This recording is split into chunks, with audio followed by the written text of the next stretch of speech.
What is going on, Patriots? How you guys doing? Welcome to another edition of, you guessed it, Joel Davis Media Network. Sorry for the little bit of delay. I was 6 minutes late, man. I think I'm doing better. I'm trying to get on conservative time instead of hood time. First time tuning into the broadcast, do me a favor, hit the like button, hit the subscribe button, hit that notification bell up top. Please like and share. Please like and share. So I got some special guests with me tonight for us to talk about a lot of things that's been going on in the news. We're gonna touch base on what happened with P. Diddy. We're gonna talk about that, a little bit of rehashing and things of that nature, getting the sides from my guests and also from everybody as well. We will also speak a little bit on this whole thing that came out today with what's that guy's name? Biden. But with that being said, I'm finna introduce y'all to my host. That's it on my co-host tonight, coming out of Wisconsin, Maurice Dilk and Miss Kelly Dilk. What's going on, I guys? can't How hear are you. y'all doing? Oh, you can't hear me? I can't hear you. All right, hold on. Let me fix it. You got to set the camera to that other way. I can hear y'all. Hold on. Can't hear you. Y'all hear me now? That's why I ready to They can't hear me. Okay. Come on. Give me 1 second. Let me refresh it.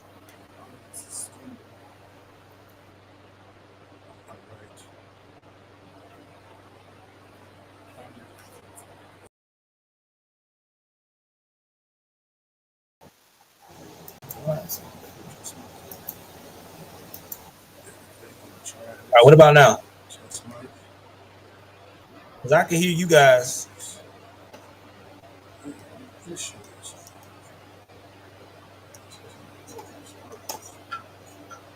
I can hear you guys. Can y'all hear me?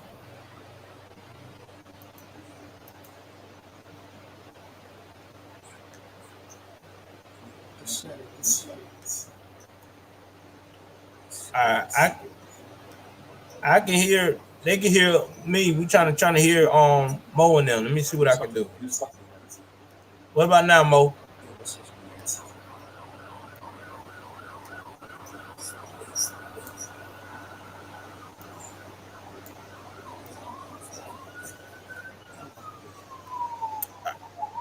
All right.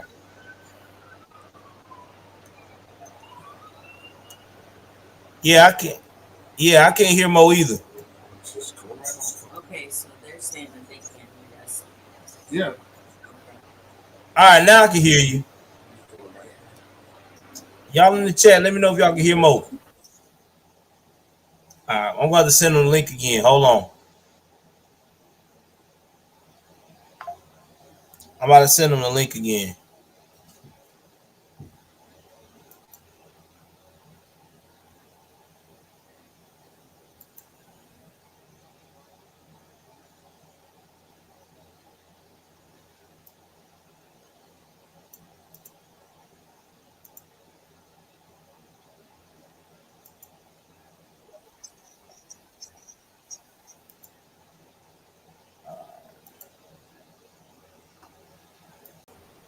All right, what about now? Can y'all hear me? Let's see what's going on. It's audio.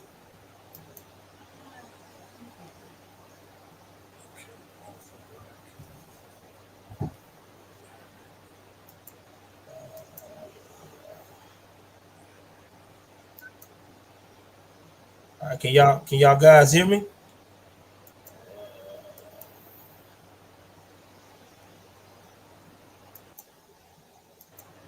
Yeah, I know. I'm trying to see if Kelly and them can hear me.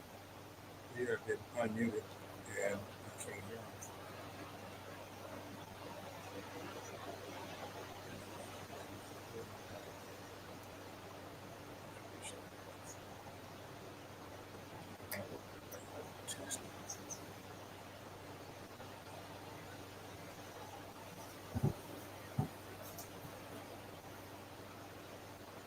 That's on his end.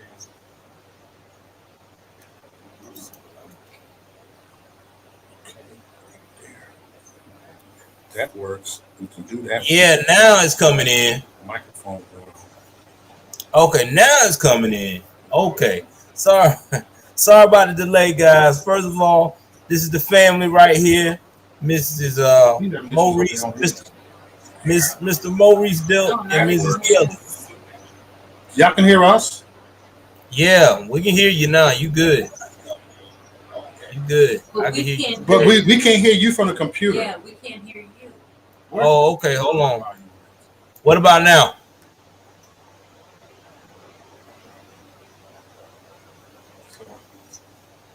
They said they can hear you faintly. Hold on. All right, now try. Yeah, he got to fix that. That I can hear him. Yeah, I can hear you. I can hear you clear. I just don't know why I can't. You know what I'm saying? Y'all can't hear me or going both ways because I got everybody zoomed up. I got the volume zoomed up, everything.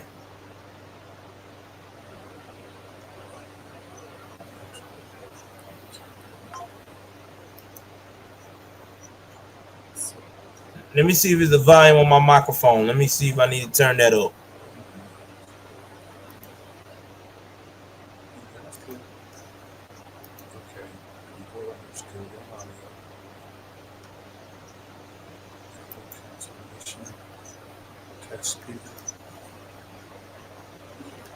Hold on, man. Let me see what I got to do.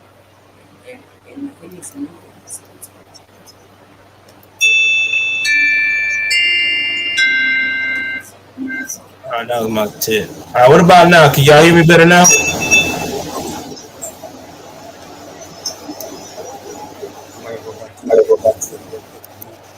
All right, what about now? Can you hear me now, Mo?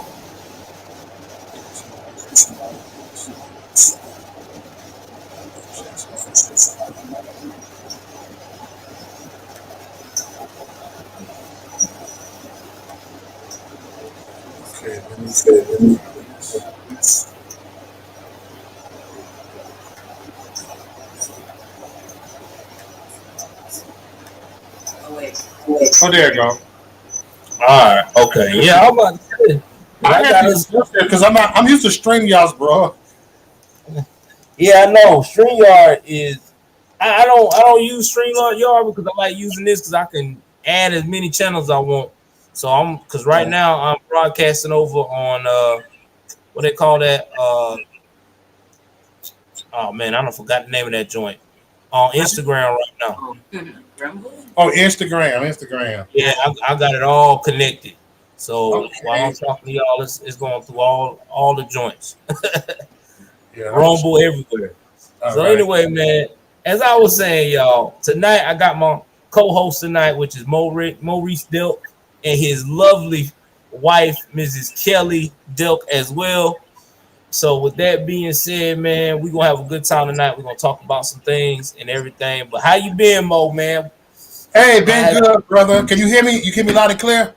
Yeah, we hear you loud and clear now. All right. Been good, man. Just been trying to maintain and trying to live our life to the fullest. You heard me, man. And that's what we both doing, man. It's just too much going on. I feel like we're living in the Matrix right now, man. I feel like Exactly. we living in the Terminator movie right now. Come with me if you want to live. Come with me if you want to live. One thing I can say is congratulations to you and Kelly, both for y'all channels, especially you, Mo. I done seen you done hit the big 100K now. You know what I'm saying? They say after you hit 100K, when you get to 250, you can pretty much chill and make money off of YouTube. So hopefully we'll get you there, man, with the fans and stuff. And shout out to Miss Kelly. She at 20K now. Kelly done killed it. So yo, man, I'm proud of y'all guys, man. And that's why I be trying to tell people those community that community post will get you subs, man. Don't sleep on that community post. Yeah. It's the same way that Facebook did me like years ago. Like I wasn't doing videos yet on Facebook, and all of a sudden I got buku followers on Facebook just from posting stuff, posting pictures of riders doing this, and people like to see this. And then they got to a point they said, "Mo, we want to hear your voice." They never heard my voice before. Can you do a video? I'm like, I don't want to do a video. And so I started doing video. I started doing uploads over there on Facebook. All of a sudden, I started getting like 250,000 followers on Facebook, bro. God Almighty. That's I don't know, before man. that's before I was deplatformed. Oh Lord, yeah, because now Facebook weak now. So we're gonna get into this, man. We're gonna talk about first off, man, the Diddy situation. A lot of people are shocked that Diddy, the billionaire, is under the spotlight. If you anybody haven't heard or you've been under a rock, they raided his houses. Yes. They found some all kinds of tapes and electronic devices. They're going over it as we speak right now. A lot of people say it's the end of Diddy. Some people say that it ain't. But let's talk about the first thing that I'm hearing a lot of people saying that a lot of people saying conspiracy wise, they think this was a training exercise. Now, Mo, you've been around longer than me, you know what I'm saying? And as far as I know from the people in my family that done got hit by the feds, when the feds come to your house, they don't waste no money when they get to that part. When they come to your house to get stuff, they already got something already. They already got about 75% of what they need to start charging. They just need some concrete stuff. And they probably already know where it's located at, where to go, because somebody done told somebody what to do at that point. Well, they have like a 98% conviction rate, I think. So yeah, they're not coming unless they have purpose. That's true. That's true. I don't think Diddy, he's just one fish in a huge pond, and I want the sharks. You know what I mean? Yeah. Everybody wants the sharks. Yeah. I mean, I personally think that it all started, and y'all hear me out on this. A lot of people don't know this, but Diddy got a cease and desist when he was dressing up like the Joker, and he pissed off Warner Brothers. If you look at Warner Brothers, any type of entity that deals with the Hollywood film industry, they got a lot of power. They know a lot of people. So I'm quite sure when they showed him when they gave him that cease and desist, and he basically kind of like laughed in their face like, you ain't gonna stop me doing what I want to do. I'm quite sure that ruffled the gatekeepers' feathers, because they like, oh, okay, oh, you must be forgot. We still got them gates. We finna release them. And I think that's what all started this, because Diddy had no drama with nobody coming forward about nothing till he did that stupid mess. Well, I mean, yeah, that's he's the thing is, like, I hear other people, I don't know, one of his ex bodyguards, people that have confirmed that he is a freak, and he has done some crazy stuff, but I don't know. When it comes to, in this country, we're supposed to be innocent until proven guilty, right? So I know everything's out there on the table, but in my opinion, with Diddy, it's like, man, I don't want him to be the face, because I know it's not him. I just feel like they're trying to cover up other people. Mm-hmm. Like, what's up with Nickelodeon? What's up with Disney? Like, what are we talking about here? We already know what's up with Disney. Everything's out in the open with that anyway, and they doing some buku cover up right now. So I think go ahead, Mo. And they doing buku cover up. It just we gotta read between the lines what's going on. You dig? There's more people, but there's someone bigger than P. Diddy. That's a lot. Yeah, and here's the thing. What I was thinking too, because with Diddy, not only did that little episode as well, Diddy also been messing with Clive Davis for a hot minute. And if people don't know who Clive Davis is, he's the dude that has brought a lot of superstars like Aretha Franklin, all them through back in the 70s and then in the 80s. Now, if you let him tell it, yes, he is live his life with him. He living with another man that's been his partner since the late 70s. But he'll let you, if he tells it himself, he swears out he's bi. But nobody have not seen this man with a woman since the mid 60s. So if you ain't been with a woman since the mid 60s, bro, and this is your partner now, I don't see the bias. I'm just being real. But yeah, so they said Diddy used to be still somewhat was his boy toy for a long time, and so that's how Diddy got that company. Well, that's his. Yeah, that was his mentor, right? Yeah. So I don't know. And then you got to think about the other people that came, behind him and with him. It'd be interesting to see. I'd rather have all these people. Like, I don't know if he was necessarily doing the trafficking part. You know what I mean? Like, was he doing some crazy stuff? Absolutely. But, I don't know about that part. You know what I mean? I don't like to put that. And do y'all really think he's on the run? I mean, I hear that he's on the run. No, he actually in Miami. But I got this. Hold on, let me pull this thing.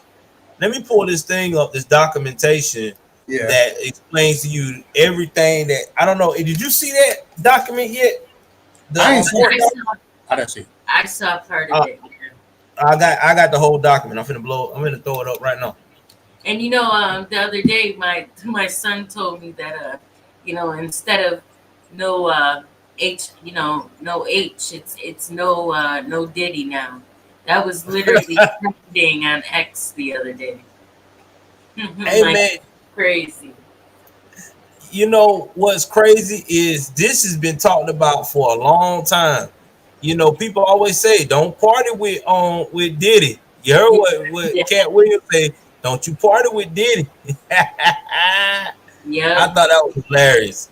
He said you got to tell Diddy no. I think he's right too, Joe, on the whole 2024 being the year of the big reveal, right? I think we're gonna see a lot this year, and we've already seen a nice amount in the short little bit of time we've already been in 2024. So what's coming is going to be interesting, to say the least, in my opinion. Oh yeah, it is. It is. It is going to be very interesting. Yep. Because a lot of people are perplexed with this whole situation because they never thought that, and nobody never thought that this would happen to this dude at all. No, they didn't. Well, I mean, you play with fire, you're gonna get burned, Exactly. And then you got his kids crying about, well, they were the handcuffs was too tough on me, bro. Really? If you, come on, man. If you look at that house, the pictures that TMZ had, I think they were very kind in what they did. Because typically, a lot of times, they'll go in people's houses and you'll come in and be like, what? Like, they'll just have everything turned upside down, papers everywhere. They were actually nice. They were. Yeah, they were. All right, so here's the document right here, guys, and I'll show y'all what's all on the joint that really got Diddy looking crazy. Cause the dude, Little Rod, now this is a gospel producer that he hired to do the music, and the gospel producer was like, "Yeah, I do that with you, man. I'll make the music." So Diddy told him, for the music to get done properly, I need you to move into my mansions and follow me while I go around. And I broke it down on my previous live, but I'm just going to show you just hits of the people that's being name dropped. Like his son, Justin. Okay, they said that his son, Justin, violated a young lady in front of everybody's face. Then they got, Then they got Lucian Charles Grange. They said this is the guy over that used to be the CEO of Motown Records, but now he is I think what he's under. Yeah, he used to be the CEO of Motown Records, but now he's working with Universal. They said that he knew about what was going on about all this illegal activity because the dude said I seen him there. Yep. Then he named Ethiopia, which is the chief of staff. I mean, Ethiopian. She's a former CEO of Motown Records. Good Lord. He dropped her name. Then he dropped the white lady that worked with Diddy, Christina Caron. He dropped her name. Then he dropped Motown, Universal Group, Love Records. I mean, Rodney Rod Jones went in. Like he might have been traumatized, but he took a lot of pictures, man. Good he got Lord. a lot of look, and this is the shooting that happened at the studio that they try to cover up. He got pictures of that. Well, they did cover it up. The police. Yeah, that's what I'm saying. Yeah, they covered it up, but he had the pictures of it. Yeah, and he was bragging about, how he had the cops in his pocket anyway.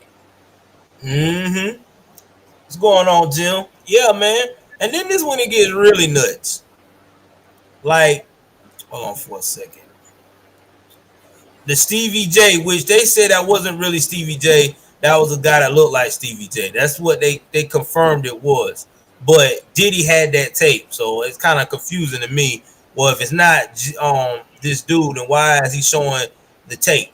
And this is how Little Rod talks about how Puffy tries to get people to engage in illegal substances at first, and if they don't do that, then that's when he gets his people to act a fool, like Young Miami Cousin trying to take it from him. He had to hide in the bathroom, and she still tried to go towards it. Get the fuck out of here, what man? I mean, yeah, you hear about that? Yeah, dude, that was crazy. Like, if you read this document, I send you the link, bro. It's crazy. This dude got good pictures, everything. He got pictures of the women that was working for You Diddy. showing all you dig, all the receipts. Yeah, he got all of it on this document. He even got the underage females that he said that he never had no underage females around him. Well, he got proof of that with his son doing that. They got Cuba Good Jr., who tried to go after, tried to touch old Jones. The Little Rod, look at it. He tried to get Little Rod dead. He said it when it was on the yacht. It's crazy, dude. Like, got messages, all that. Everything about message.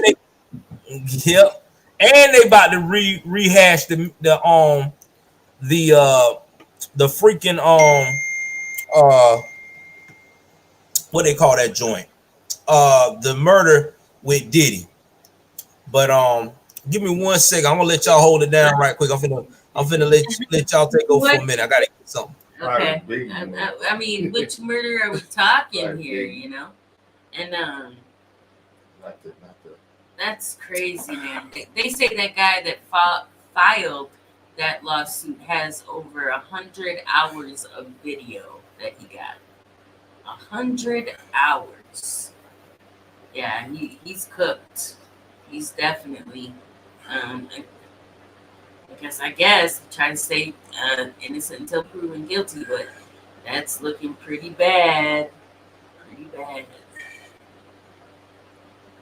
I know the rabbit hole goes deep, but I want to know more about the trafficking. I don't know if he's connected to that. Yes. That's my interest. We'll have an OC Joel on here. He said he had to do something. He said hold it down. Oh, you probably had to pay a water bill. All right, what's up, y'all? How's everybody doing? We are holding it down. Welcome to Joe Davis Media Network, and we here. You know what I'm saying? Look at this square, baby. We just over here chilling. 3 or 4 villain. So Kelly over there, she know all about the dig more than I do because she more informed I am. Listen, Yeah, I follow the celebrity gossip. Yeah. I try to stay away from celebrity gossip. Going on for 20 years, man. And a lot of people feel like they're getting their just due. They you know like, what they I mean? like this shit. Yeah, they like that. They like yes, about damn time. You dig? And then that guy he just showed, Gene Deal. I follow him on YouTube too. He's like an ex-bodyguard, and I know he's made a few not statements like that, but you know, Puffy need to go to jail. Shout out to my producer. My producers in the background. Suge in jail. Puffy should be in jail too. Fuck it. Yeah. All motherfuckers should be locked up. If that's the case. Yeah, but again, like I said, who are they? You know, covering up for though. You know, they have to. There's bigger fish to fry in this scenario. And he ain't the biggest fish. He ain't the biggest fish. These dudes, they having sex with Puffy. That's not illegal. With Puffy though. That's not illegal. It's probably some problem. All y'all rappers that's also called to be all called dudes to have sex with Puffy, bro. Come on, man.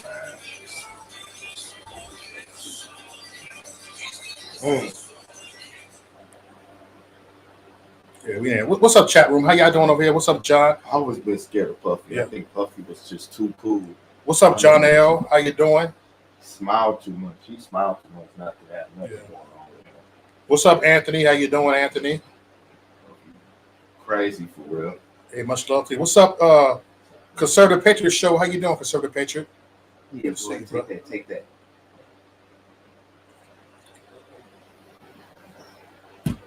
Yeah. Joe will be back momentarily. He probably paying the water bill. Stop it. Yeah.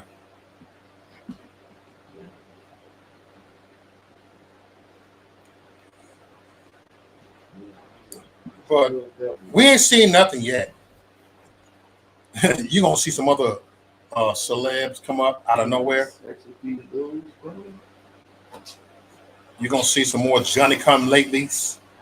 Well, and I think that chick, you know, some of them girls helped recruit too, so they're going to be in some big trouble. They already played a couple of them already. People will do demonic things for money. You know, money brings out the greed and everything. The money is the root of all evil. I know. You heard me? They'll literally do the unthinkable for the right price. The unthinkable. And they would do the impossible. You heard me? He definitely wouldn't be the type of dude I would want to befriend.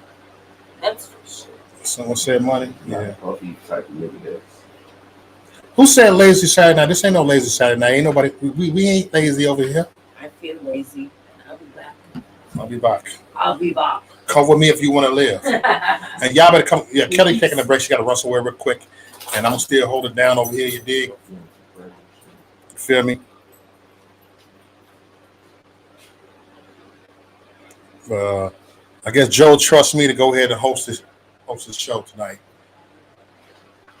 But if you look at a lot of P. Diddy songs, he was predicting what's happening. I'm telling you, bro. Go listen to his first album when he was Puff Daddy. Yep. And look at it. Look, learn, and listen. Yes, the greed of money is the root of all evil. The greed of money. And I've always said this: dead men can't spend money. Deceased men can't spend money. You can't spend it. You feel me?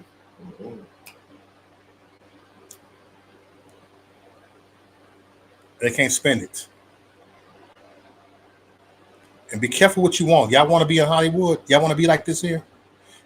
Believe it or not, the people in Hollywood not even rich. If you sign to a label, they only give you certain type of royalties, certain type of, salary. Yeah. And please believe it. They need money, but hey, George.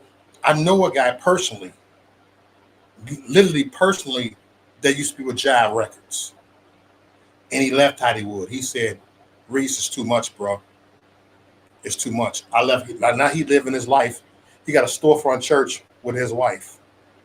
Living a normal life in Ohio at a storefront church. Right. Storefront church. And cool. Stay in the regular house. He's rich now. Yeah, be careful what you wish for, Anthony. You got to be careful what you wish for. Same thing. If you look, and I always say, be careful what you pray for, because you just might get it. Be careful what you wish for, because you just might get it. And you're gonna be acting like the people in the wilderness, right up in Egypt when they was in the desert. They was wishing that, oh Lord, get me out of bondage. We need a deliverer. And soon they got the deliverer, they was complaining. Soon as they got the deliverer, they was complaining and said, Moses, you left me to die. Be careful what you want. You want this rich? You want this? You got it. You know what? There's trials and tribulations through what you get. Be careful what you pray for, because you just might get it. Because I pray for things in my life, and guess what? I got it, and I ask God to get rid of it. Exactly, man. You ain't lying. You gotta be careful what you pray for, because everything don't look good and green on the other side. That is facts. But yeah, getting back to what I'm saying, they're opening up the case from 1999, and they also looking at everybody that's in his circle. So again, I will show y'all. I'll put a link below so y'all can see it's public record, but it just gives you an idea of what is really going on right now in the world of Hollywood. And the something that's all up about Diddy is this. I think it's ironic that this all happened on the anniversary of Biggie Smalls' death. Yep. And people have always said that he had something to do with Biggie's death. Not like setting it up, but basically, he knew they were after him, so he let him be the sacrificial lamb so he could stay alive. And it's sad that happened. And I think that is exactly why Christopher Wallace, aka Biggie Smalls' mom, never ever forgive him for what he did. She always said that Diddy was a snake and she had never trust him. And it is what it is. So with that being said, man, we're just gonna sit back. I'll keep y'all posted of what's going on. All I know is dude is in Miami right now with Stevie J. I don't know if they're hanging out as boys or bumping uglies. You never know with Diddy, but I definitely know this to sum it up too. If y'all hear about the man has 8 mortgages out on 3 of his properties, I'm finna break it down to you. A lot of people talking about, well, that means he broke. That means he's stretched in. Not necessarily. Gotta understand something. When you are a billionaire like that, you can take a lot of mortgages out and you can actually get kickback off of the actual percentages off of the actual loans you took out. So let's say he took out these loans, he's got extra money to play with. He can put that extra money in a bank or in any kind of investments overseas or wherever and just keep making money just like that, just chilling. So he's not broke. Everybody like, oh, he's stretched in and oh man, he living paycheck to pay. Don't listen to them bloggers. They don't know nothing about economics. Hell no, my nigga. For real. They don't. I mean, I'm just saying, because I'm hearing one girl on there was talking about, oh, Diddy broke. I'm like, nah, Diddy can't be broke. Because I know a lot of people that take out mortgages, rich people take out a lot of mortgages to get property for a reason. Because look at Trump. Trump is not got $1 billion just sitting in the bank. He may have maybe 500 million of liquid money. He may have 450, maybe 300 million. But most billionaires, all of their assets and money comes from properties, buildings, commercial real estate, mortgages tied up into that. You get what I'm saying? Because he got to put up something to get something. He put up a lot of collateral to get those 3 properties. Why did he do that? Because he knew he was not only going to make the money back, but he knew he was going to get extra, and he's going to put it in some kind of savings or stocks options. Now, I heard people talking, why did he go and do his stock options and buy it like that? Why should he? Why would I mess with my stock money when I got real estate already and other assets that I can combine to get what I need? That would be dumb. You get what I'm saying? So people got to understand how that works, man. You know, only time you see a rich person living paycheck to paycheck when they ain't got nothing in their stock options. They don't have no kind. They can barely pay their staff, and they struggling. Because let me tell you, if he was broke, his staff would have said something by now, because they wouldn't be getting paid. So that's the first sign. First sign. Shout out to Unify on TV. Yeah, man, a lot of these people are more followers. I appreciate y'all coming in. Mo must have put out the word. I appreciate you. I put out the word, you heard. But this ain't gonna be the first or the last that you're gonna see me, Mo, and Kelly together doing work. We're gonna do many more things, bro, man. We're gonna be on some. We're gonna be on some Hotep and Uncle Hotep game, man. We're gonna do our thing. You dig? Yeah, man. I gotta have my big brother on here, dog. And we're gonna come with our Griff report, the Griff report with these other people. All right, so moving right along, man. We're gonna get off Diddy now, because I know y'all done tired of hearing about the man. We ain't going nowhere. We bad boys for life. Yeah, he for he life. Made me go somewhere. He prophesied that we bad boys for life. Like, yeah, well, he prophesied it too, but now he looking crazy.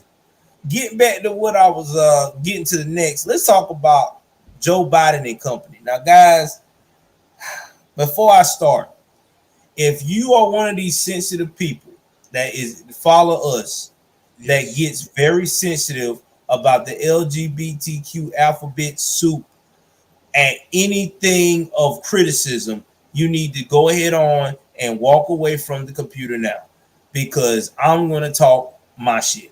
Okay, I'm going to leave your feelings at home. Exactly. Now, today, Biden went and decided to have this transgender visibility thing on Easter Sunday. Oh, I heard about that. Yes. Talking about, I thought it was a joke. They want trans people. Now, hear me out now, to feel like they're loved and appreciated, and this, that, and the third. Listen, I'm so sick of this shit. Yeah. They try to compare the trans and alphabet soup movement to the black folks fighting for civil rights movement. There's nowhere near close. And let me tell you why. Because black people at the time that were going through the civil rights movement were really conservative. They just didn't know it, for one. And number two, they were still doing what they got to do to survive, to bring in the black family and make it as it was, as the top notch of its tier in the early 60s, before the government came in and started being daddy. But that's a different story. I digress. What I'm upset about is that the alphabet soup community is riding off the coattails of that, and then trying to push this on our children. And now they're trying to push it on our hetero straight male, especially if you're a hetero straight white male. That's dumb. That is dumb. That is so dumb. And let me tell you why it's dumb. I seen a video, an interview recently about a guy who decided to be with a transgender woman. Again, if you in love, that's your business. If you happy, great. But what made me pissed off with this guy, had the nerve to say that when he's with her, or when he's around her, he feels like he's with a real woman. I'm not finished. And oh yeah, by the way, I don't see myself as bisexual or gay. Then when they asked him, well, she still got the equipment down there, when y'all getting busy, does that not bother you? Oh, well, I just look at it as a baby equipment. What? Bruh, what's wrong with you? No, that is a straight man. I'm sorry. If it's got the same equipment, it's a man. Now, unless it's got two organs, then that's a different story. But still, yeah, if it's got that one main organ only, bruh, I'm out. I'm strictly out. Look, y'all. And I'm just sick of it, bro. Like, why? I'm sick of it. Look, I grew up. Remember that word? You're not younger. I grew up And I was always told by my mom and my auntie, you a man at your boy. You a man at your boy. That's the word they use. I was I was this child walking around, flipping coins, looking at the girl's dresses. I'm a man. I'm a dude. I'm a boy. I was attracted to girls. You know what I'm saying? That's normal. Good old saying, boys will be boys. So Yeah. Now it ain't boys will be boys. It was days will be days. Yeah, exactly. and what makes me so mad about this is that every time that you try to check these crazy liberals about this type of behavior, all of a sudden they try to say you are transphobic, homophobic. No, I'm not. I'm none of that. I ain't homophobic. I got a gay son. I'm homophobic, everybody. Yeah, exactly. I have a gay son. That's what I'm saying. I got a gay son. I love him. Me and him are close.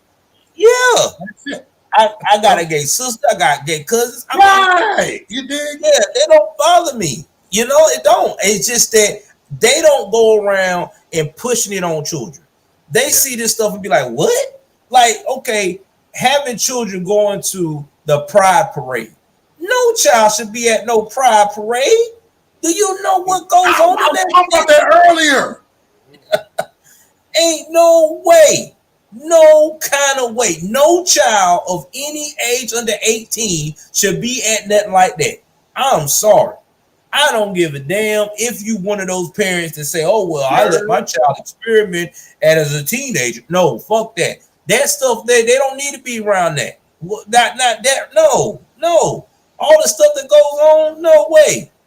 And then not to mention, too, which is even more disturbing, is that we are letting these drag queens come into our school reading books to our little children and getting them confused. Do you know how many parents have to deprogram their child from these crazy ass teachers and school systems that's doing it? That's why we got so many kids, so many children now are being homeschooled. And I can't blame them. Mm-hmm. So when I see this whole we want to show we love you and y'all get discriminated against, bullshit. They're not getting discriminated against. They keep doing stupid shit. I'm just being 100. You keep doing stupid stuff.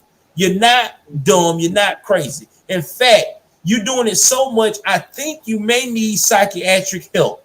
You know what I'm saying? Talk to a therapist. Maybe check yourself in for 72 hours because this shit here is crazy. Yeah, talk to a therapist. Get some therapeutic classes going on. You heard me? Yeah, because it should never be this. It should never be this far. You know, I mean, remember the drag queen for being the principal? I mean, think about that, bro. Oh, Lord.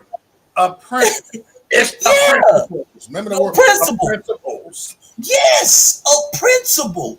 Principal. Yes, drag queen. Even wore the garb on assembly day and stuff like that. So you got to explain to these kids. Yeah. Hey, my mama told me. My mama's 72 years old. She said she would get suspended in school just for wearing jeans. They couldn't wear pants in school. And it's a grade school or public school. That's not skirts, dresses. It got to be to their ankles. They wouldn't even allow to wear skirts. My mama said one time they tried to protest. They put the jeans on. There was some blue jeans on there, and they got suspended. They didn't play that. Yeah, I think my mama told me the same thing. They had dress code. People don't understand. Back in the 60s and the 70s was a different time. Like I'll be telling my kids all the time, like, man, 60s, 70s, and the 80s, them was them old school parents. You don't find them no more, man. Them old school grandmas and great grandmas, they was old, bro. Man, they whooped our back in the days. Yeah. Grandma mom whooped our ass. Man, listen. If you wanted to do what these guys is it PG or PG-13? I can curse on here. Okay. They whooped our ass. So did. Listen, I'm telling you now. When I was growing up as a kid, you want to dress up as the opposite sex or whatever. They'll listen and hear you out about what you got going on. Most of the time, there'll be reasonable understanding, but they'll look at you and say, when you get 18, do what the hell you want. While you're in my house, you gonna dress by the gender that you are. That's just how it was. Yeah. And you didn't go up here, and you better not go up there to the school to around talking about, I'm being abused. They don't love me because they won't let me dress like I want to dress. Man, fuck that. And then you want to turn these kids' hormones and twist it up too. Do you know, being a young teen, your hormones are like a seesaw, up and down, up and down, up and down. And your mind changed. Because when I was growing up, I wanted to be a doctor for the longest. And then finally, I got 18 and I realized how much time that motherfucker takes. I said, fuck it, I don't want it. But, you know, at the end of the day, I'm glad I made that choice because I don't feel like I'm doctor material. I love to cook. That's my thing. I want to be a fireman as a kid. I always had a fireman hat on. And then guess what? I ended up gangbanging at 10 anyway. I mean, that's just what happens, man. That happens to a lot of people. I got cousins that was somebody they want to be cops and wind up being professional con men. I mean, it's just what it is. And even back then, this is what was crazy. A lot of these kids that wound up gangsters had fathers in the home. They just want to do what they want to do. And so that's why but they still had a code though. Even you could tell if a gangster had a father at the house because they still had a code. They knew not to go against certain things. I can't do that, man. That ain't me. But now, man, Jesus, it's crazy. It's wide open. Your friends come to my mama house. Hey, man, take your hats off. Straighten y'all hat up, man. No cursing on my mama. Don't let her look like a nerd. Don't let her know we gangbangers. How you doing? How you doing, Miss Betty? How you doing, Miss Betty? How you doing? Like, well, you got some nice moms. I had some nice friends because they were like mixed crowd, Puerto Rican, some white boys and stuff. But she I had some crazy white boyfriend, crazy Puerto Rican, crazy Mexicans, crazy, you know what I'm saying? She thought because I hung with a mixed crowd that we was all good. And they all man. But anyway, man, since we done knocked that out the way, I know y'all been waiting on this crime news. I do got some crime news coming up. I want to hear the crime news. Yeah, I got you, baby. I got the crime news up. Got a couple of them today. Let me see what we got going on here. This one's gonna really trip you out, bro. Y'all hit that like button. Yeah, hit that like button or we're gonna end this damn stream, okay? Hit that Lord. Listen, come on, man. Y'all hit that like button, man. That's all I'm asking for the B-Day. Just a little like button, man. That's all we asking. I go for my chat room. I hit that like button. I'm hitting end right now. They hit the like button. All right, man. I got a story for you, Mo. This right here is coming out of California, IA. We got a 9-year-old that decided to lead the police on a police chase. But hey, there's an irony about this. He was going somewhere positive, and I'll let the story tell you where he was going.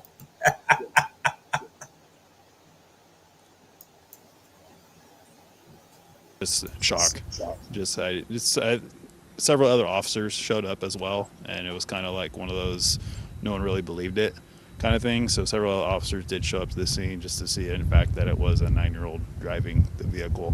Officer Dunn noticed the car stopped in the middle of the intersection of 4th and Grand, which is the furthest intersection away from me. He then announced over the PA system for the car to move, to which the boy turned onto 4th Street, making his way through this intersection and then through the parking lot of the Valero gas station that I'm standing at. Now, after navigating through the gas station, he made his way through to the dirt lot over there, where he then backed into Officer Dunn's patrol car. A few seconds later, I did notice a little head bopping inside. Unusual. I exited my patrol vehicle, made an approach, and as I was approaching, I could see a kid, which turned out to be a 9-year-old child, sticking his head out saying, "I'm sorry, I'm trying to get to school." The boy's school was right next door. Hey, man, all I want to ask you guys, should he get punishment for making an effort to get to school? Because he jumped in the whip and drove to school, baby. Whoa. He told the officer, "I'm trying to get to school." I'm trying to get to school, goddammit. He wasn't trying to do no illegal activity. He was just trying to get a snack and go to school. I'm done. Bro, if that was my 9-year-old, I could whoop his ass, bro. I'm sorry. I know that's not the right answer, but I'm just letting y'all know up front. Because the boy was trying to go to school. I can't hit that child for that, man. I can't punish that child for that. Nigga, I like, can't. go to school, man. Yeah, I mean, what can I say with that? It ain't like he was my education. He trying to be a doctor in this joint. Listen. I respect it. His family stopping us now. We on the move. He was on the move too, dog. Oh man. Let me finish playing the rest of this joint. At that point, we kind of identify who he was, if that was the school he was actually heading to. We contacted the principal, we contacted the parent, and everyone showed up to the scene. Officer Dunn says despite no one getting hurt, it should serve as a lesson to keep car keys out of kids' reach and teach kids about the importance of driver safety and laws. Hopefully, a lot of other people take this to heart and learn from it. So hopefully this doesn't happen again in the future, and just maybe talk to your children about the dangers of driving a vehicle and what could possibly happen.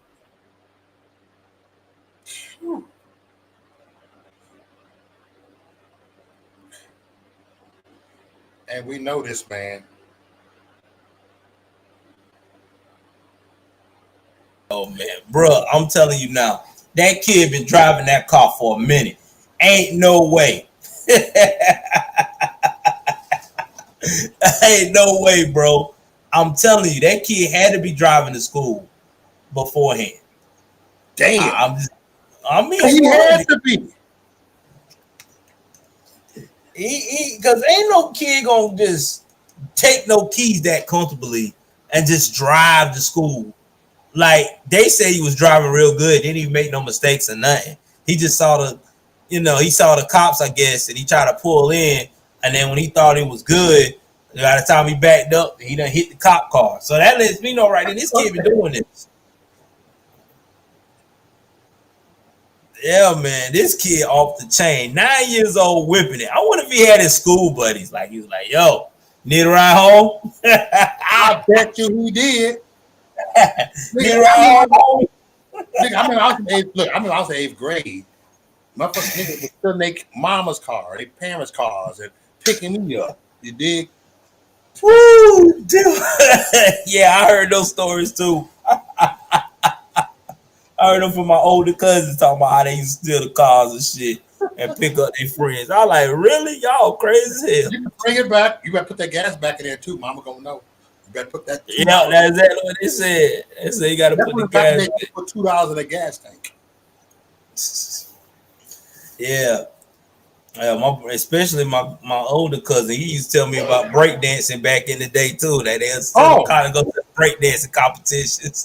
Yeah, look, dude, I was a breakdancer back then on West Side Chicago. We used to be out there. I used to breakdance for the white people. Used to pay put money right in the little bucket we had. Man, don't seem like the good old days too. They said Adidas was rocking. Everybody had Adidas. Yep, yeah, Adidas. Pumas with the thick New Yorkers. The thick legs, we call them New Yorkers. Yeah. And speaking of old school shoes, guess what they got available now on Amazon, bro? That's gonna blow your mind. Remember British Knights BKs? Oh, the BKs, yeah, that's the BKs are back, dog. 88. They're on Amazon. They're pretty cheap too. They're like between $20 and $40. Brand, the British Knights BKs. Oh my God, I love me some BKs, and they still hot. They still got them. The new model still good, still look straight. So yeah, you want to get you some classic BKs. That might be worth some money someday. If you're a sneaker collector, that's the thing right there. The Deerador. You're too young to know about the Deerador. They came in the same year as the Deeradors. No, yeah, that was before my time. Cause you gotta remember, you probably got me about you were probably born in the early 70s, ain't it? Or a little bit. Yeah, a little bit before me, dog. A little bit before you, bro. A little bit before me. Yeah, a little bit before me. I can tell you some stories. Your nephew turned 1. We got some more. When Kelly coming back? She coming back to join us, or she got something to do? No, she coming. She had to go pick her son up from work. Oh yeah. I got you. Drop him off at this crib. She coming right back. I got you. All right, so I got another one, guys. Another story. This one is coming out of Miss Jackson, Mississippi. Y'all, I told y'all, Jackson, Mississippi. Don't sleep on Jackson, Mississippi, bro. Like that place is off the chain. Like literally off the chain. You do not want to play around in Jackson, Mississippi. And I'm finna show you why on this story right here. We're finna put it on the screen right quick. And I'm finna play this. Fair use. I'll let y'all hear what happened. Seems like he cool.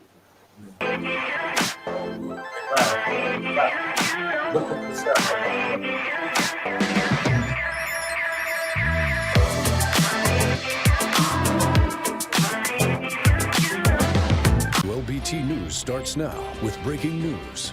There are 2 arrests tonight in connection with the shooting death of a 14-year-old in Jackson this week, and the suspects are also teenagers. Jackson police have charged 16-year-old Max Mooneyham and 17-year-old John Foote with murder for killing 14-year-old Cameron Horn Crook. He was shot multiple times and killed Monday in the 3500 block of Ridge Crest Drive here in Jackson.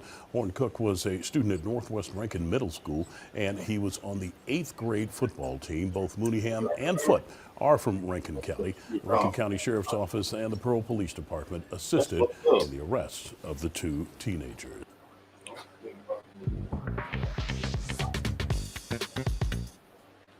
Heard about that shit? Rockford, Illinois. Stabbed all those people in the house. Yeah. You muted, bro. You muted, Joe. Yeah, this is what's going on right now. And this happens every freaking week out there. Yeah. And people be sleeping on Jackson, Mississippi. They be like, oh, no, Jackson, Mississippi. Right. Bro, I'm telling you. Why you think, what's old boy name? Deion Sanders left that joint. You know what it is. You know what it is. You already know you did. Yeah. He already knew what it was going to be. He ain't crazy. He already knew. He already knew that this place ain't worth a damn. Worth it ain't. You dig? And then here it is more. Now there's a follow-up to this story, and I'm finna play that part too. So I'm gonna cue this up. Now this is the follow-up of the third young man, and what else happened after this happened. Again, this is fair use, y'all. And again, rest in peace to that young man and his family. I hate to see young people lose their life over foolishness, but this is the times that we in right now. So again, rest in peace to his family, man. But yeah, let me play that right quick. It's gonna be fair use as well.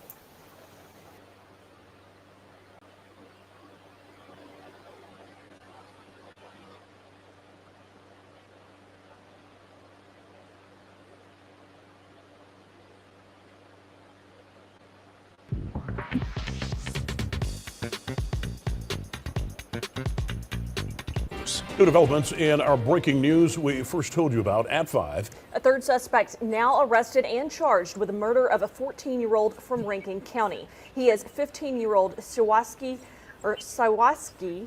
Crawford and is charged with murder in the case, along with 16-year-old Maxie Mooneyham and 17-year-old John Foote. 3 News Side's Holly Emery joins us live from the municipal court to tell you what happened in court today. Holly? It was just an hour ago that a third suspect was arrested and charged and given bond right here inside the municipal court. So let me break it down of how these 3 people were involved according to police. First off, 17-year-old John Foote. He was appeared in court yesterday, and he was charged with murder and was given no bond. Investigators told Judge Lily Bass that they believe that he was the one that pulled the trigger against the 14-year-old Cameron Horn Crook. Then today, 16-year-old Maxell Mooneyham was charged with murder and tampering with evidence. The victim's mother says Mooneyham allegedly picked up her son that evening and drove him to Jackson. Police say after the shooting, Mooneyham allegedly took the vehicle home and cleaned it to get rid of evidence. His bond was set for $1.5 million with an ankle monitor. After his bond was set, Horncrook's mother says that she still has questions unanswered about her son's death. I've met my son's friends. This is my first time laying eyes on this little boy. Even the foot boy, that was my first time laying eyes on him yesterday. So no, we don't know why they did this. We don't. As far as the motive, I don't know. They have to tell that. It's a lot that they have to tell. And it's a lot that they have to deal with and live with. And they need to ask God for forgiveness. They can't ask me for forgiveness. Ask God for forgiveness. Shout out to that mother, man, for saying that. Because here's the thing. I'm so sick and tired of the black community when these demons on demon time take away their loved ones and family members and stuff.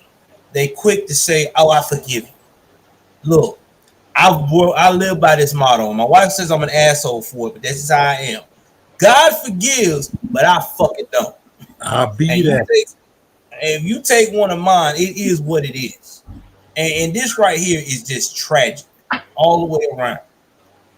These young boys done threw away their whole life. Now you're gonna be in Mississippi prison system, and now you're gonna be somebody's girl. Or if you're not gonna be somebody's girl, you're gonna be fighting so much that you never gonna see the light of day and have any privilege to see family, because that's where you're stuck at. You're stuck in a 2020 situation.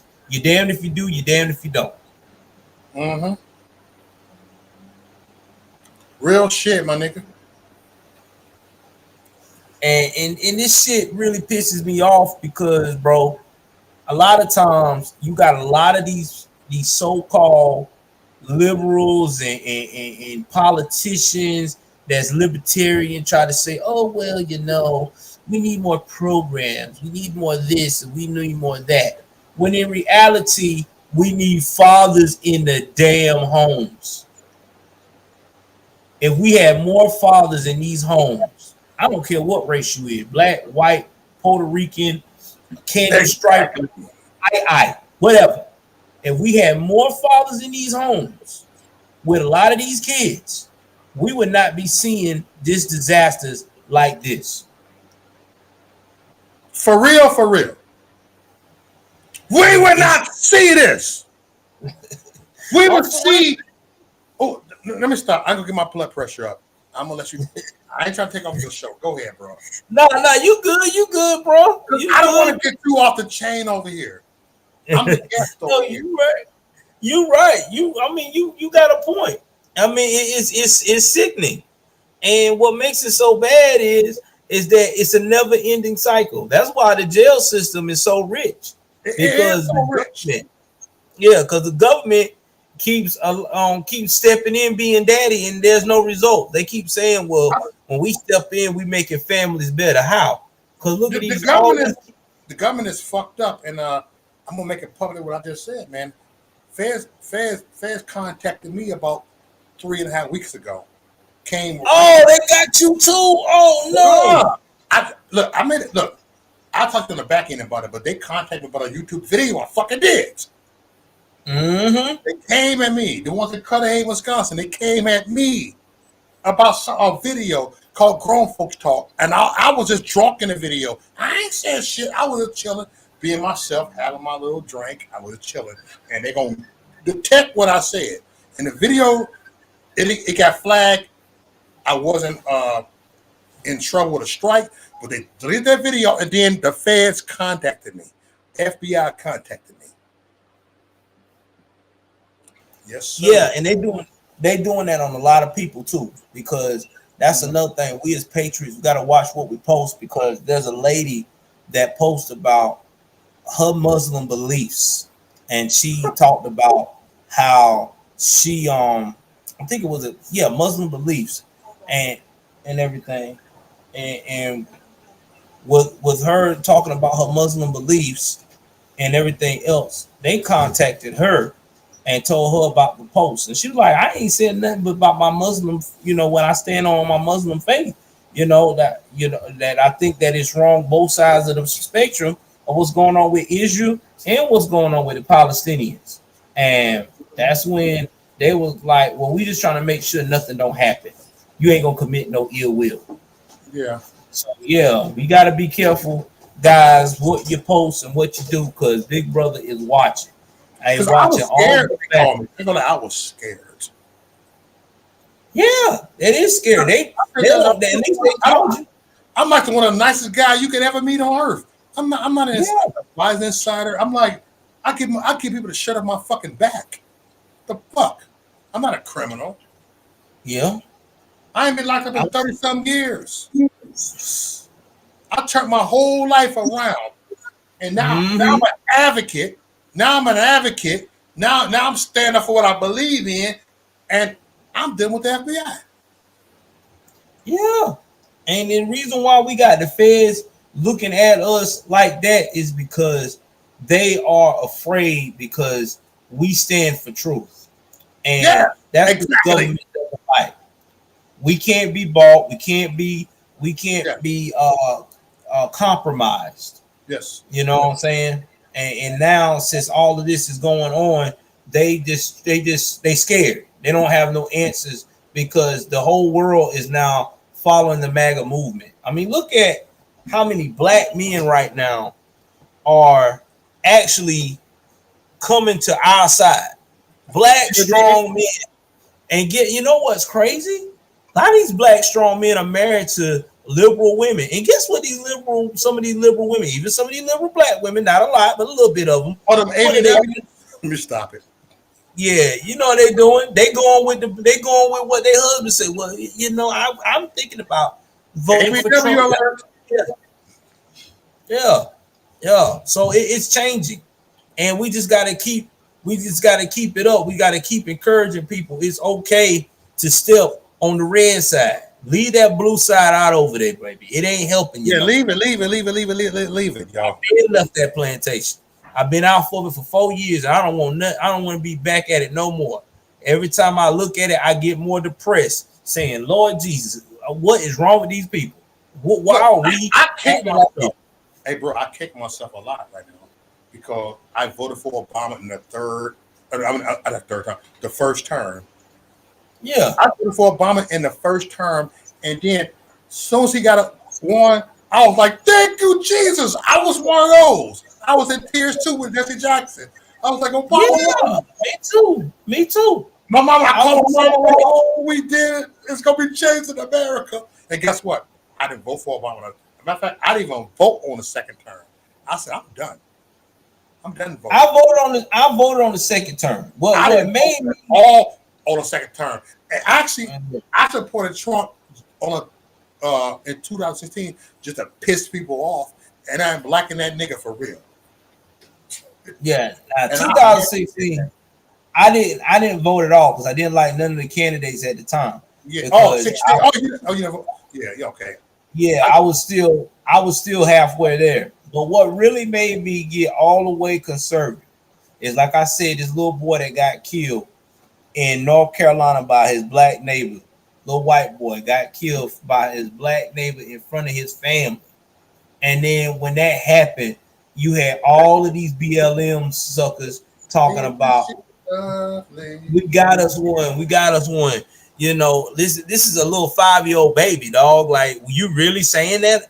Talking about we got to F that little white boy and all that stuff. And when I knew right then, I said, "No, man, I can't be a part of nothing like this. This ain't of God. This ain't of what I've been constituted and taught from my father and my mother."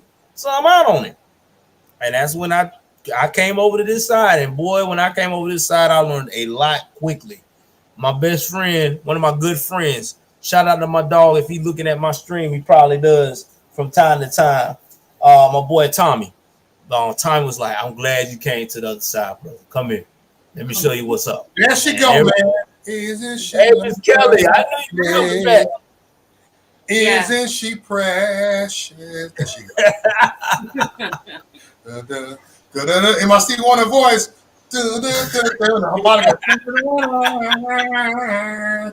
I remember that. I remember what you're talking about. Yeah, that what made me change, man. What made me change. I really like, yo, can't do this no more, man.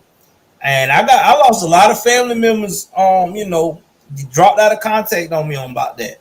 But now a lot of them now come back to me saying, "Hey, bro, what about this? I didn't know that. Oh man, how is it being a conservative?" And now they ask me all these questions. I like, bro, it's the best thing in the world. It's commonsense.com. .com, you heard me? Yeah. Common sense, baby. All day, every day. What do you got? What do you got up right here? 3 suspects. What is this about? Oh, that was about what happened to the young man earlier, and everything. I just played that one. I'm about to show y'all another one. Give me 1 second. I got another one coming out of I think this was coming out of Florida. See, this country ass nigga got the receipts. There was a girl who had gotten jumped in St. Louis. Did you see that? No, I didn't get that one. There was a 15-year-old girl that got jumped like a week ago, I think. Oh, yeah, about the girl. Yeah. I talked about it on the channel. Yeah. Yeah, she was slamming her head into the pavement, and but she is actually breathing on her own, talking, and out of ICU. Thank God. Yeah, that's good news. Definitely. That's good news for that young little black girl too. And they both of them smart. I don't know, man. Just got ratchet for no reason. All of them. Yeah. Ladies. Yeah, she's definitely the other girl should be happy too, because if she would have passed away, that would have been a way worse charge. Ooh. Boy, what you talking about? All right, y'all. This one coming out of Orlando. Another one of these, man. I hate to see it, but another young person fucked up. I let them tell you what's up. Fair use, y'all. And we've really got to zoom things out to look at the active weather in the United States. We've got some severe storms right now blowing through the Ohio Valley in the Midwest. Now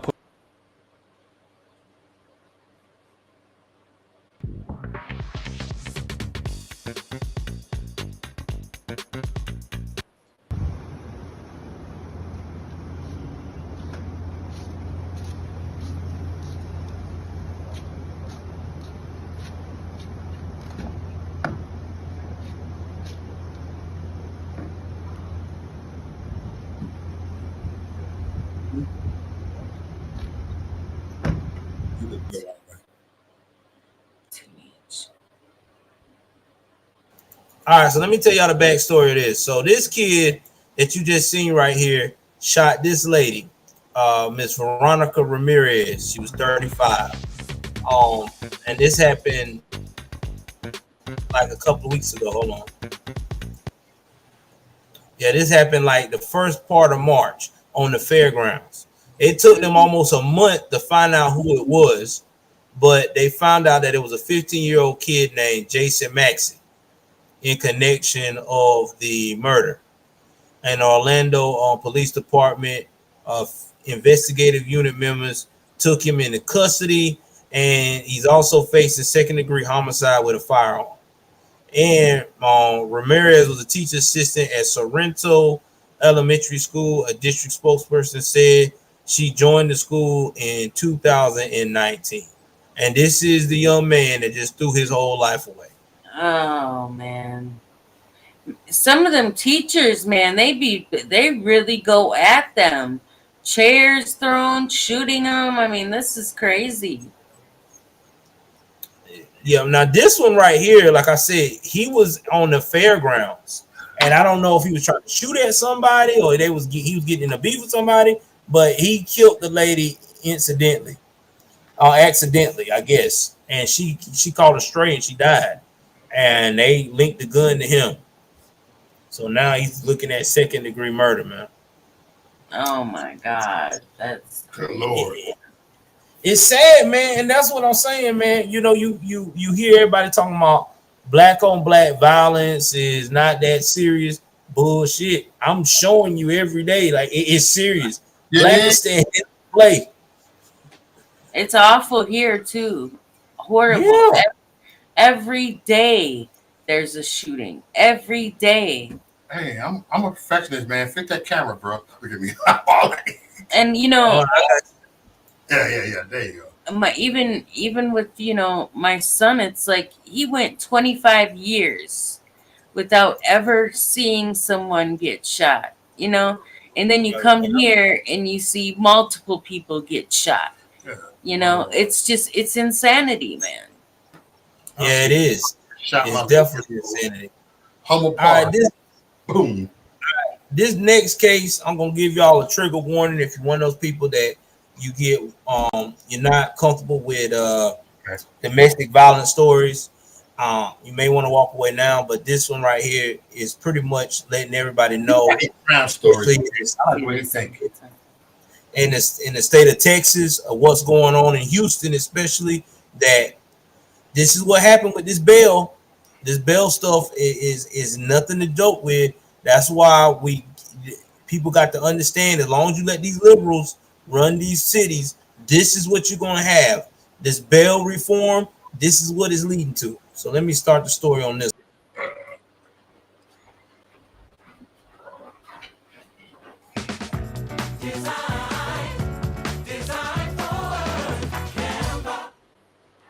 Well, a woman is recovering tonight after police say she was shot in the head by the father of their child on Monday. Investigators are calling it an attempted murder-suicide. Now the family of 42-year-old Brandy Cartmill is speaking out tonight to share her story. Fox 26's Jade Fleury is live at the medical center. Jade, what is the victim's family saying about this?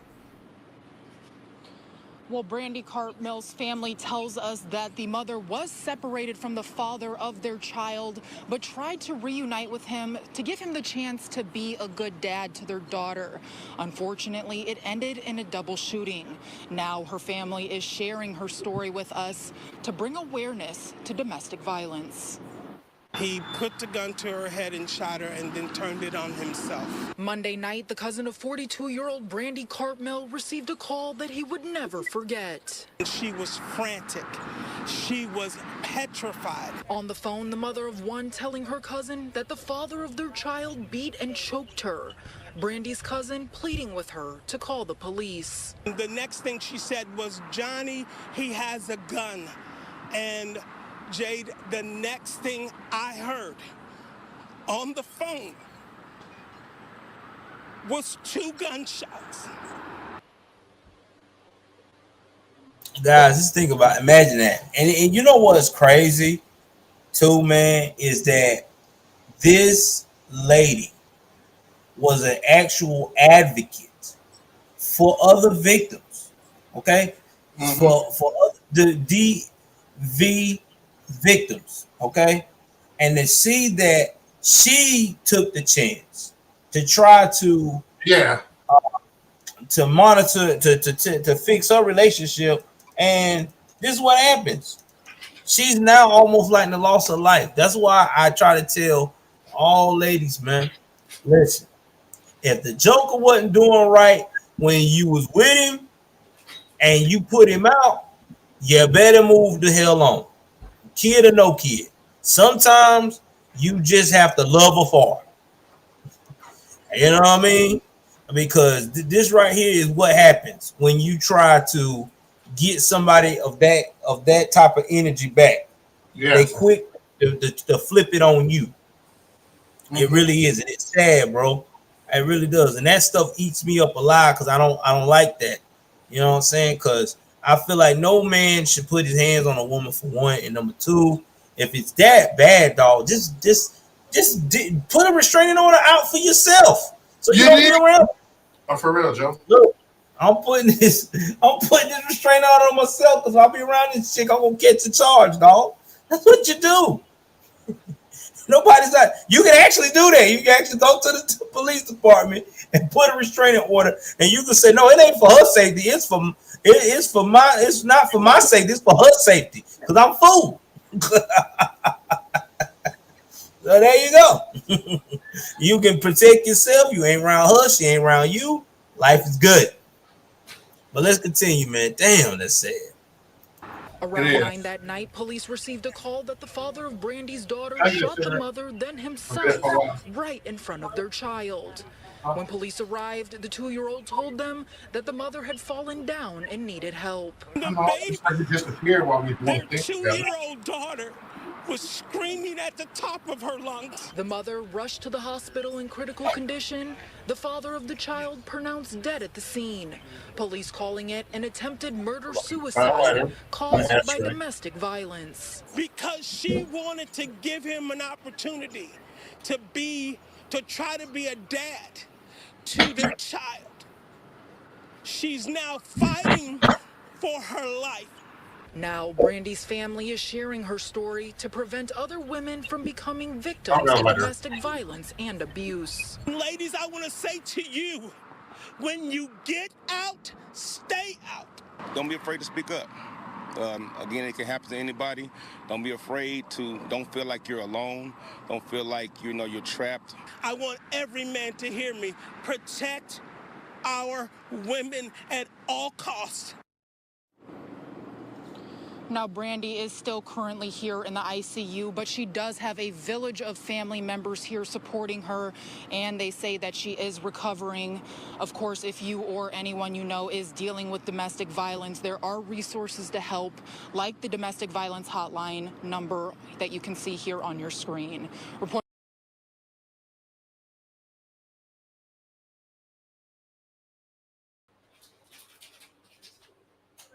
What's up, This y'all? is why, guys.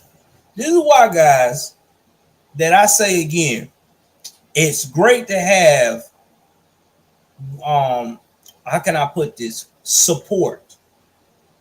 Now, hopefully,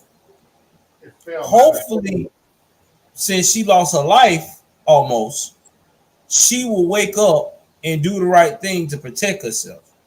But a lot of times these women go back, even after they almost lose their life, is because it could be their substance abuse, or it could be because they don't have family support.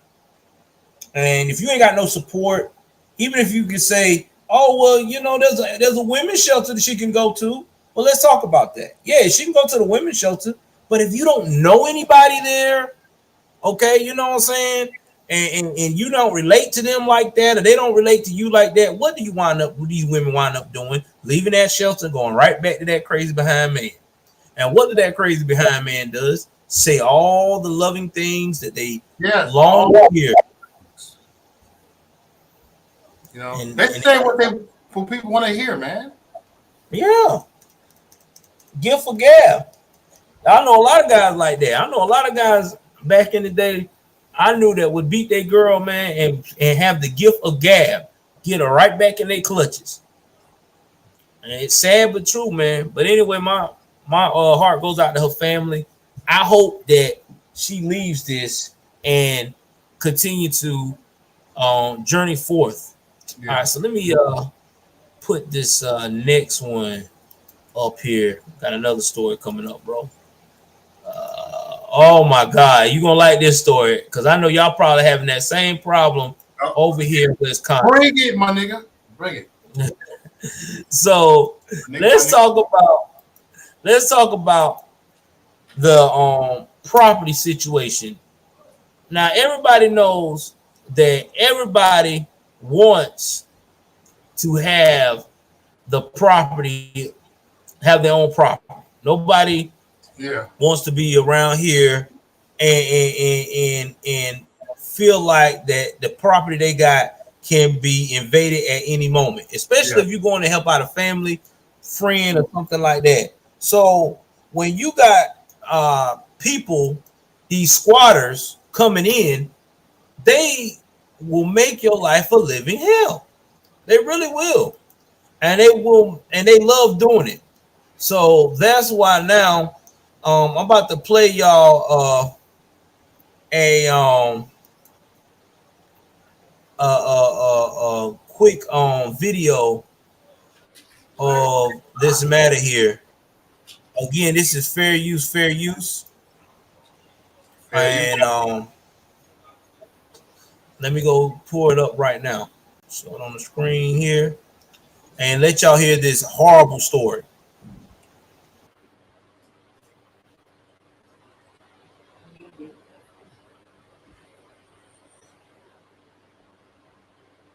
Care of my mom. And today, water in my house in Texas while I've been home taking care of my mom. And today, I finally got my eviction done. Only to find that pretty much everything I own I had a squatter in my house in Texas while I've been home taking care of my mom. And today, I finally got my eviction done. Only to find that pretty much everything I own has been stolen, and that my house, well, I'll show you some video of how awesome it looks. Here's where I used to have a refrigerator. Yeah. And then here's my kitchen, which is now apparently a junk room.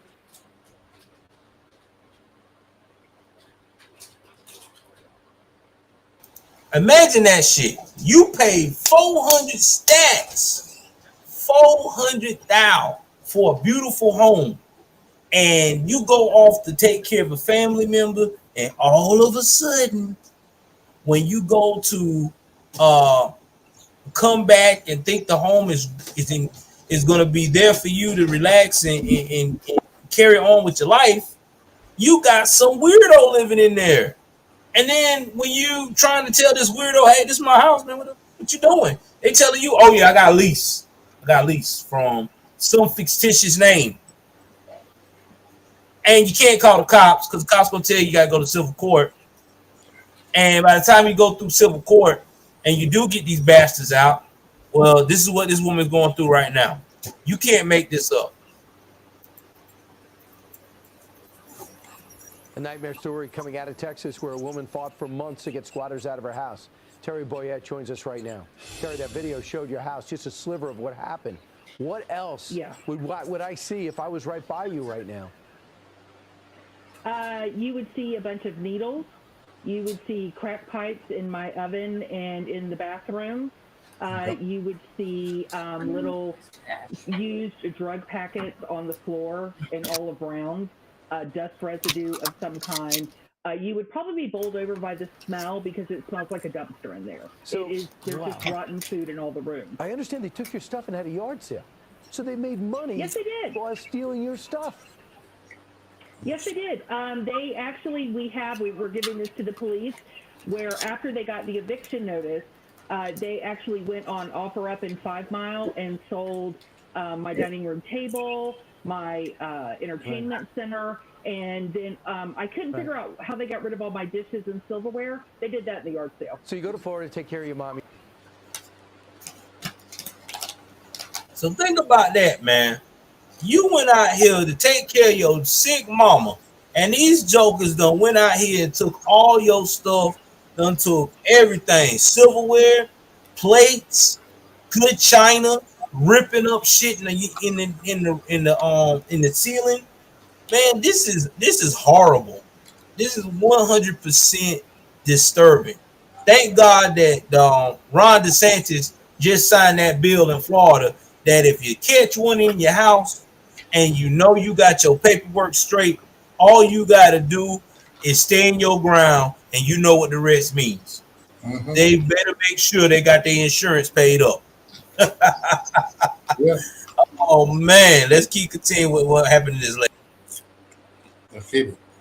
We come back in Texas and someone's squatting in your house, you can't get him out. I thought Texas was a no-go zone when it came to this. Well, you guys got guns and stuff. I mean, why would they try this? I think it's that the police don't want to get involved in a civil matter. So this person's saying, no, I'm supposed to be here. And I'm saying they don't. And so their thing is, well, the judge is going to have to determine that. And then you just get pushed off to go to court. And when I went to court, the judge even said, because this person didn't show up, well, I'm going to extend their appeal process because it's the holiday. And I don't want anybody to be homeless over Christmas. And I was like,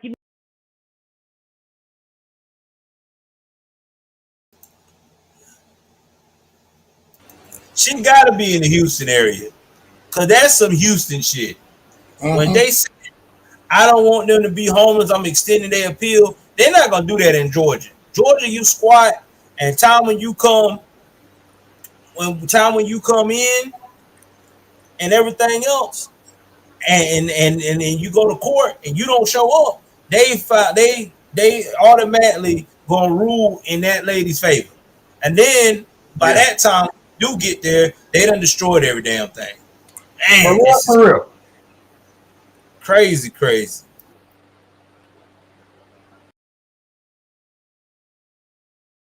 Other than me, because I'm homeless over Christmas. So how much money did you lose? How much damage was done to your house? Right now, the estimates we're looking at are anywhere between $170,000 to $200,000. What's the Everything has to be. Wow, that's stunning. What's the message to people watching right now? How do you avoid this happening to others? One, have cameras if you're going out of town, inside and out, to put up a no trespassing sign, and make sure you take pictures with the date. 3, do not call and try and go through the eviction process. You need to call somebody like the squatter squad or people who do this, because once you file that report, they're viewed as a tenant legally, and there's nothing else you can do. What great advice, advice, you want to Terry. make sure that you call somebody. All right. Let me tell you about the squatter squad she talks about. I think they're based either out of Texas or maybe out of your area, Wisconsin, bro. But I know they're a squatter squad. What they do is they come to wherever the area you at, and they legally remove these jokers out your house. Yeah. And go as far as changing the locks on the door. But you got to be careful what state you're in, because if you can do it in Georgia, change the locks, and I'm quite sure once you do that and you in your home, they can call the cops, and the cops gonna be like, you gonna have to handle this in civil court. But if you in New York and you go and you kick them out and you change the locks, all they got to do is come right back to your residence and say, hey, this is my place of residence. She invaded. And then that's when they gonna say, okay, well then guess what? We're gonna go ahead on here and you got to give them the keys to the new locks, and you got to leave and go through civil court. That's how it works in New York, New Jersey, Pennsylvania, and I want to say also in Rhode Island. Yeah, exactly. Yeah, and it's sad because down south we don't do that shit. That's crazy as hell. That is so crazy. All right, let me go finish this up right quick. Hold on, bro.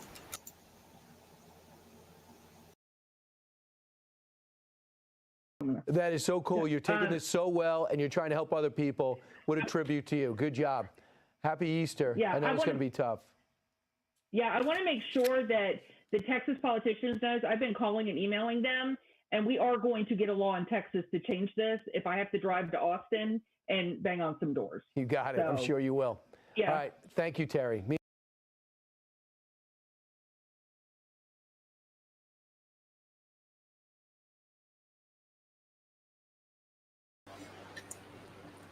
So y'all saw her that one, man. I mean, she's taking it pretty well, but bro, $200,000 worth of damage, and if your house is worth between $350,000 when you paid it or $400,000, that has demolished the value of that house. And she can't even take a second loan. Even if she was to take a second loan, by the time she built all that up, it's just horrible, bro. For real.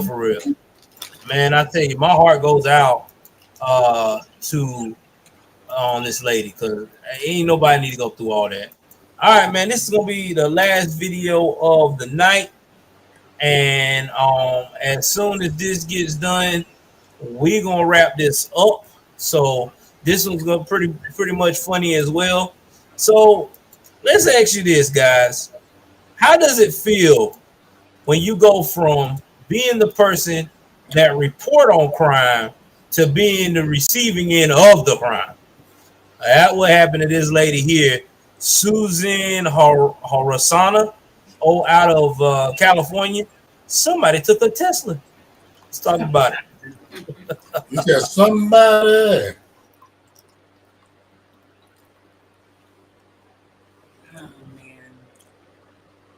With AI, we can unlock endless targeting potential. Now, spot creation takes just minutes. Tap into Flex to unleash the possibilities. Reach a CTV advertising specialist today. Connect with Flex.com. Strange twist to a police pursuit through Hollywood, which came to an end when the stolen electric Tesla ran out of battery. It started Thursday night in Koreatown. As police pursued the vehicle on the 101 and into Hollywood, the owner of the Tesla Model S informed police the vehicle battery was down to 1%, which is about 15 miles of range. Well, the car died on Melrose Avenue in East Hollywood. The suspect was arrested. During the investigation, the LAPD discovered the suspect may be tied to an assault in Skid Row. So now the twist. That car, you see her there, belonged to our very own Susan Hirasuna. She joins us now with more on this whole ordeal. Susan, how are you doing? I'm a little tired. I had a very sleepless night, and then I spent the day kind of dealing with police and my insurance company and where's the car. Like, for a time, I didn't know where the car was. It was impounded for a time. Service because, yeah, the battery was exhausted. So in order to get the battery back up, it's not just as simple as taking it someplace charged. You have to, the rest of the systems are in good, standing.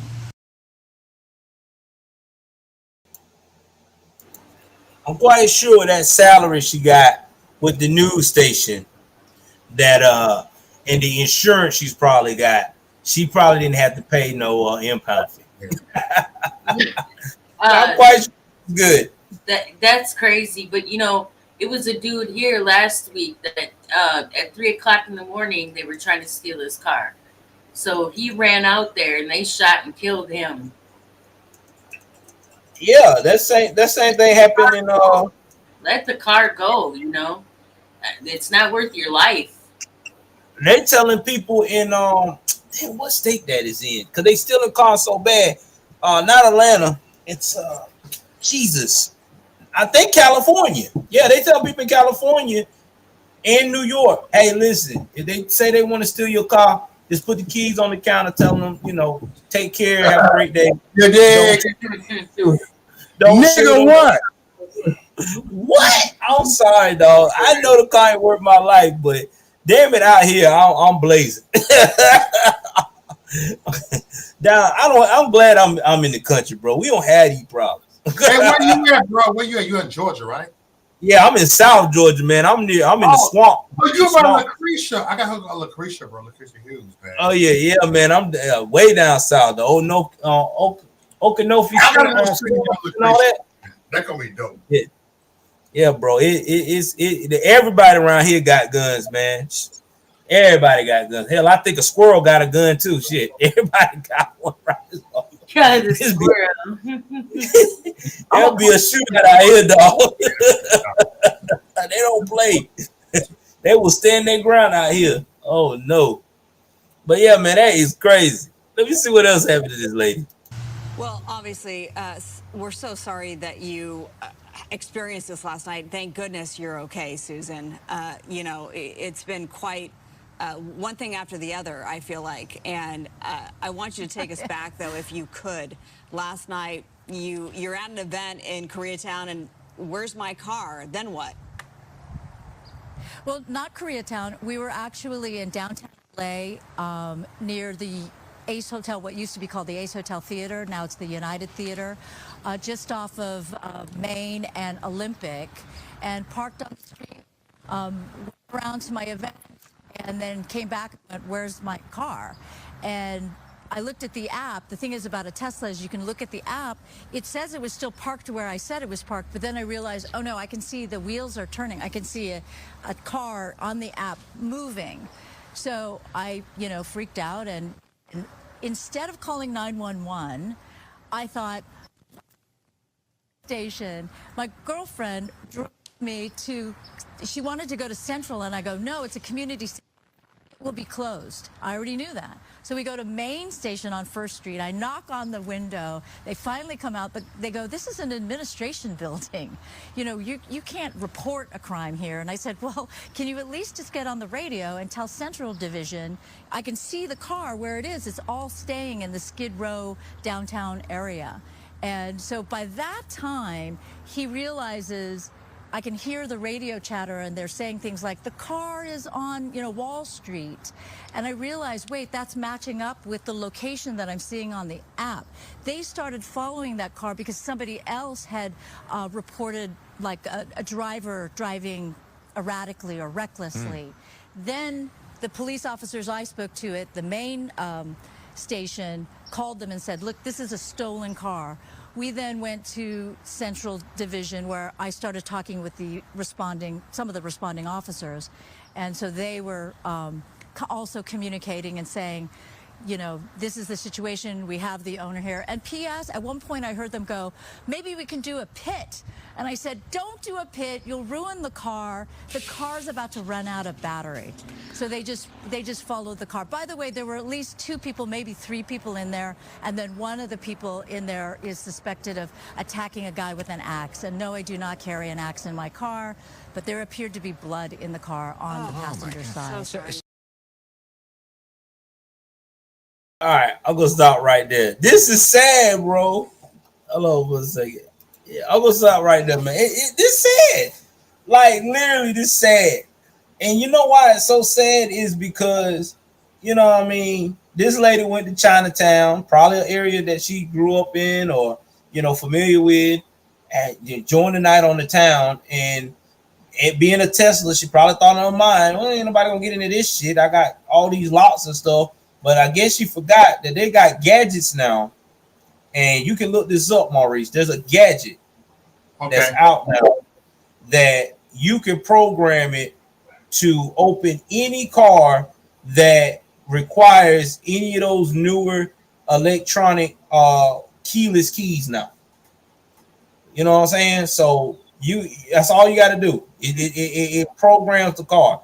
It looks like it looks like the size of my cell phone. It's a little box. You can get it at freaking Amazon and any of them places. I'm being 100 about it.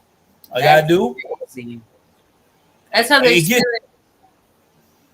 Yeah, it gets even crazier. They got one that same one can disable your home security system. If it runs by the internet, disable it, come in your house. That's crazy. Man. Yeah, that's what these thieves on now, bro. Man, Joe. Yeah, that's wild.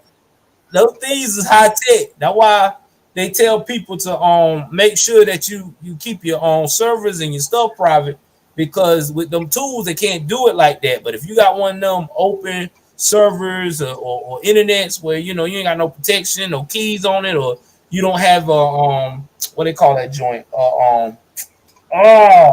It's the thing to keep you from showing your IP address. Oh man, what is it called?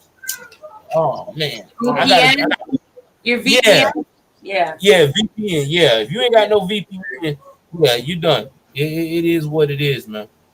But anyway, guys, me go and bring this thing home now with my people. So give me 1 second here.